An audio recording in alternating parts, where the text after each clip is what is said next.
నమస్తే అండి, welcome back to Chinnu rock bells.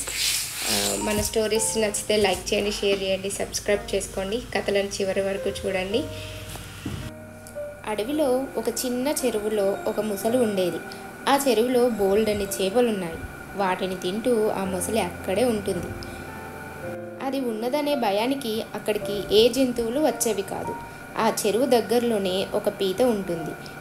ముసలికి అది మిత్రుడు. ప్రతిరోజు చేపలు తిని తిని ముసలికి వెగటు పుట్టింది.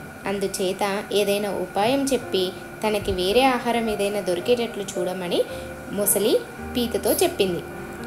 పీత బాగా ఆలోచించి దానికి ఒక సలహా చెప్పింది. నీవు ఒడ్డుపైన చచ్చిపోయినట్లుగా పడి ఉండు. నేను వెళ్ళి అడవిలోని జంతువులు అన్నింటికి నీవు చచ్చిపోయావని చెప్తాను.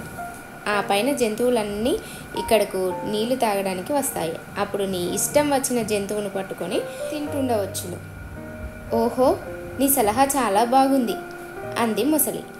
పీత వెంటనే అడవిలోకి వెళ్ళి, మిత్రులారా, చెరువులోని ముసలి చచ్చిపోయింది. మీరింక భయం లేకుండా వచ్చి నీళ్లు తాగవచ్చును అని చెప్పింది. దాని మాటలు అన్ని జంతువులు నమ్మాయి. కానీ వాటిలో ఒక తెలివైన నక్క మాత్రం నమ్మలేదు. నీతో వస్తాను, నాకు చచ్చిన ముసలిని చూపించు అని పీత వెనకే వెళ్ళింది నక్క. ముసలిని చూసి అది చావలేదని ఊహించుకొని కూడా వచ్చిన జంతువులతో, మిత్రులారా, ముసలి చచ్చిపోయిందని మీరు నమ్ముతున్నారా? అది తోక కదుపుతున్నట్లు మీరెవరైనా చూసారా? నాకు ఒక గుడ్ల ఊబ చెప్పిన ప్రకారం ముసలి చచ్చినా సరే దాని తోక కదులుతూ ఉంటుందంట అని నక్క గట్టిగా అరిచి చెప్పింది. తెలివైన ఆ ముసలి నక్క మాట విన్న వెంటనే తోక కదల్చడం మొదలుపెట్టింది. అది బ్రతికే ఉందని నక్కకి ఇప్పుడు అర్థమైంది.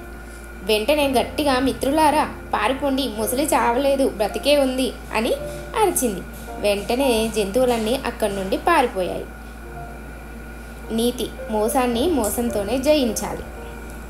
ఇదండి ఈరోజు మన కథ ఎలా ఉన్నాయో మీరు నాకు కామెంట్ రూపంలో తెలియజేయచ్చు. మీకు నచ్చితే ఒక లైక్ చేయండి. మీరు లైక్ చేయడం వల్ల అది ఇతరులకు కూడా చేరుతుంది. మీరు మాకు హెల్ప్ చేసిన వారు అవుతారు. మీ సపోర్ట్ నేను మర్చిపోలేను. Thank you very much. If you like this video, please like, share and subscribe Chinnu rock bells.